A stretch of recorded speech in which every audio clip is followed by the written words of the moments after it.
ഞാൻ വന്നിട്ടുള്ളത് ഒരു അടിപൊളി മസാലക്കറിൻ്റെ റെസിപ്പി ആയിട്ടാണ്. വേറെ ഒന്നുമല്ല, മത്തങ്ങയും ഉരുളക്കിഴങ്ങും കൊണ്ട് ഉണ്ടാക്കാൻ പറ്റും ഒരു അടിപൊളി മസാലക്കറി.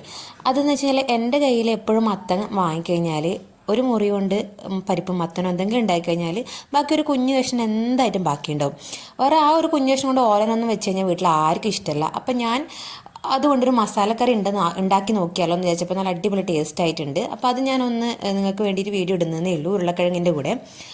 അപ്പോൾ മെയിൻ ഇൻഗ്രീഡിയൻറ്റ് പറഞ്ഞാൽ potato, pumpkin, onion, tomato, green chilli, ginger, garlic.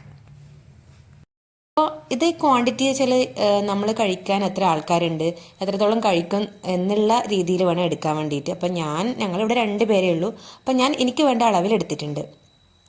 ഞാൻ ഈ മസാലക്കറി ആയാലും സാമ്പാറായാലും എല്ലാം ഞാൻ ചട്ടിയിലാണ് വെക്കുക. എനിക്ക് മൺചട്ടിയിൽ ഉണ്ടാക്കുന്നതാണ് ഇഷ്ടം. അപ്പോൾ ഒരു മൺചട്ടി അടുപ്പത്ത് വെച്ചിട്ട് അതിലേക്ക് എണ്ണ ഒഴിച്ചു കൊടുത്തിട്ടുണ്ട്. എണ്ണ നന്നായി ചൂടായി വരുമ്പോൾ കടുക് പൊട്ടിക്കുന്നുണ്ട്. ഇപ്പോൾ കടുക് ഇട്ടു. കടുക് നന്നായിട്ട് പൊട്ടി വരുമ്പോൾ അതിലേക്ക് നമ്മൾ നേരത്തെ കട്ട് ചെയ്ത് വെച്ചിട്ടുള്ള ഉള്ളിയും വെളുത്തുള്ളിയും ചേർത്ത് കൊടുക്കുന്നുണ്ട്. വെളുത്തുള്ളി ഞാൻ മൊത്തമായിട്ട് തന്നെയാണ് ഇട്ടത്, കട്ട് ചെയ്തിട്ടൊന്നുമില്ല. കാരണം ചട്ടിയിലാണ്, നല്ല ചൂടിലാവുന്നതാണ്. അപ്പോൾ വലുതായാലും നല്ലോണം ഉടഞ്ഞു പോയിക്കോളും. പിന്നെ എനിക്ക് ആ ഒരു വലിയ രീതിയിൽ കടിക്കാൻ കിട്ടുന്ന ഒരു ഇഷ്ടമാണ് കാണാൻ വേണ്ടിയിട്ട്. അപ്പോൾ ഇതാ ഒന്ന് മൂടി വെച്ച് ഒരു 2 മിനിറ്റ് കഴിയുമ്പോഴത്തേക്ക് ഏകദേശം ഒന്ന് വാടി വന്നിട്ടുണ്ട്. പിന്നെ അതിലേക്ക് ഉരുളക്കിഴങ്ങും പച്ചമുളകും ഇഞ്ചിയും കൂടി ചേർത്ത് കൊടുക്കുന്നുണ്ട്. കാരണം എന്ന് വെച്ചാൽ ഈ ഉരുളക്കിഴങ്ങും കൂടി എണ്ണയിലിട്ടിട്ടൊന്ന് വാടി വന്നു കഴിഞ്ഞാൽ പെട്ടെന്ന് അങ്ങ് വെന്ത് വന്നോളൂ. അതായത് വെള്ളത്തിലിട്ടിട്ട് വേവിക്കുന്ന ടേസ്റ്റും എണ്ണയിലിട്ട് വഴറ്റിയെടുക്കുന്ന ടേസ്റ്റും രണ്ടാണ്. അപ്പോൾ ഈ ഒരു സമയത്ത് തന്നെ അതിലേക്ക് ആവശ്യത്തിനുള്ള ഉപ്പ് ചേർത്ത് കൊടുത്തിട്ടുണ്ട്. നന്നായിട്ടൊന്ന് മിക്സ് ചെയ്തിട്ട് ഒന്ന് മൂടി വെച്ചിട്ട് ലോ ഫ്ലെയിമിൽ വേണം വെക്കാൻ വേണ്ടിയിട്ട്, അല്ലാന്നുണ്ടെങ്കിൽ അടിയിൽ പിടിക്കും. ആ ഒരു രീതിയിൽ വെക്കുന്നുണ്ട്. ഒരു 2-3 മിനിറ്റ് ഇടയ്ക്കൊന്ന് ഇളക്കി കൊടുക്കണം, കാരണം അടിയിൽ പിടിക്കരുത്. ഒന്ന് ഈ ഉരുളക്കിഴങ്ങ് ഈ എണ്ണയിൽ തന്നെ അങ്ങ് വാടി വരണം, ഒന്ന് ജസ്റ്റ് ഒന്ന് വേവണം. ഞെക്കിക്കഴിഞ്ഞാൽ ഒന്ന് പ്രസ് ചെയ്യുമ്പോൾ സോഫ്റ്റ് ആവുന്ന രീതിയിലാകുമ്പോഴത്തേക്ക് അതിലേക്ക് തക്കാളി ചേർത്ത് കൊടുക്കുന്നുണ്ട്. തക്കാളി ചേർത്ത് കഴിയുമ്പോഴത്തേക്ക് ഇനി അടിക്ക് പിടിക്കുന്നില്ല, പേടി വേണ്ട. അപ്പോൾ തക്കാളി ചേർത്ത് കഴിഞ്ഞിട്ട് നല്ലപോലെ ഒന്ന് മിക്സ് ചെയ്യുന്നുണ്ട്. ഇനി നമുക്ക് പംകിനും കൂടി വേവിച്ചെടുക്കണം. അപ്പം ഉരുളക്കിഴങ്ങിൻ്റെ അത്ര വേവ് ഈ മത്തൻ ഇല്ലാത്തതുകൊണ്ടാണ് ഞാൻ ആ ഉരുളക്കിഴങ്ങിൻ്റെ കൂടെ മത്തൻ ചേർത്ത് കൊടുക്കാണ്ടിരുന്നത്. അപ്പോൾ തക്കാളി ചേർത്തതിന് ശേഷം മത്തൻ ചേർത്ത് കൊടുക്കണം. മത്തൻ പെട്ടെന്ന് വെന്ത് വരും, അതുകൊണ്ടാണ്. അപ്പോൾ അത് നന്നായിട്ടൊന്ന് മിക്സ് ചെയ്തിട്ട് വേണമെന്നുണ്ടെങ്കിൽ ഇനി ഉപ്പ് ആവശ്യത്തിനനുസരിച്ച് ചേർത്ത് കൊടുക്കാം കേട്ടോ. അപ്പോൾ ഞാൻ നേരത്തെ ആദ്യമായിട്ട് ചേർത്തപ്പോൾ തന്നെ ആവശ്യത്തിന് ചേർത്തിട്ടുണ്ടായിരുന്നു. പിന്നെ എൻ്റെ ക്യാമറ ഒന്ന് തിരിഞ്ഞു പോയി, അതുകൊണ്ട് മസാല ഇടുന്നത് കാണിക്കാൻ പറ്റിയിട്ടില്ല, സോറി.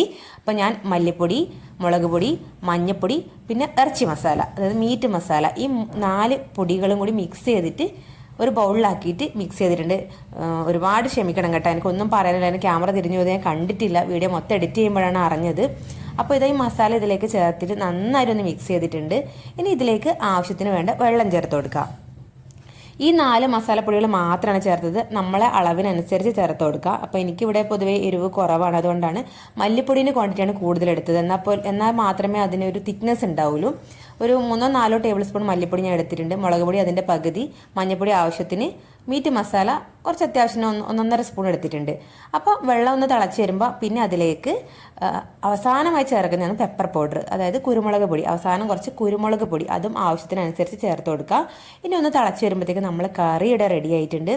ഒന്നും പറയാനില്ല കേട്ടോ, അസാധ്യ ടേസ്റ്റാണ്. നല്ലപോലെ കുറുകി നല്ല ചിക്കൻ കറീൻ്റെ അതേ ടേസ്റ്റിൽ മത്തനും ഉരുളക്കിഴങ്ങും കൂടി ഇത്ര നല്ല അടിപൊളി ടേസ്റ്റിൽ ഒരു മസാലക്കറി ഉണ്ടാക്കാന്ന് പറഞ്ഞാൽ മത്തം വെറുതെ വേസ്റ്റാക്കി കളയുന്ന സാധനമാണ് അല്ല. അവസാനം ആകുമ്പോൾ ഉരുട്ടലാണ് സാധാരണ എല്ലാ വീടുകളിലും. അപ്പോൾ നിങ്ങൾ ഒരിക്കലും അത് കളയരുത്. അതിൻ്റെ കൂടെ 2 ഉരുളക്കിഴങ്ങും കൂടി മിക്സ് ചെയ്തിട്ട് ഇങ്ങനെ ഒരു കറി ഉണ്ടാക്കി നോക്കിയാൽ അന്നത്തേക്ക് നമുക്ക് വേറെ ഒരു കറിയും വേണ്ട. ചോറിന് നല്ല അടിപൊളി മത്തങ്ങ ഉരുളക്കിഴങ്ങ് മസാലക്കറി, നല്ല ഇറച്ചിക്കറിയുടെ അതേ ടേസ്റ്റിൽ നമുക്ക് ഉണ്ടാക്കാൻ പറ്റും. അപ്പോൾ എല്ലാവരും ഒന്ന് ഉണ്ടാക്കി നോക്കിയിട്ട് ഫീഡ്ബാക്ക് അറിയിക്കണം. അപ്പം മെസ്സേജ് അറിയിക്കാൻ മറക്കാൻ പാടില്ല. പുതിയൊരു കറിയാണ് അല്ലെ, കറി എല്ലാ ദിവസവും എന്ത് കറി ഉണ്ടാക്കുമെന്ന് എല്ലാ വീട്ടമ്മമാർക്കും ഭയങ്കര ആവലാതിയാണ്, എന്തുണ്ടാക്കും. അപ്പോൾ ഈ ഒരു കറി ഉണ്ടാക്കി നോക്കിയിട്ട് ഇഷ്ടപ്പെട്ട് കഴിഞ്ഞാൽ എൻ്റെ ചാനൽ സബ്സ്ക്രൈബ് ചെയ്യാൻ മറക്കാൻ പാടില്ല. ഇനിയും കൂടുതൽ വീഡിയോസുമായിട്ട് ഞാൻ വരുന്നതായിരിക്കും. അപ്പോൾ അടുത്തുള്ള ബെൽ ബട്ടൺ കൂടി പ്രസ് ചെയ്താൽ ഞാൻ ഇടുന്ന കൂടുതൽ വീഡിയോകൾ നിങ്ങൾക്ക് കാണാൻ പറ്റുന്നതായിരിക്കും. ബൈ.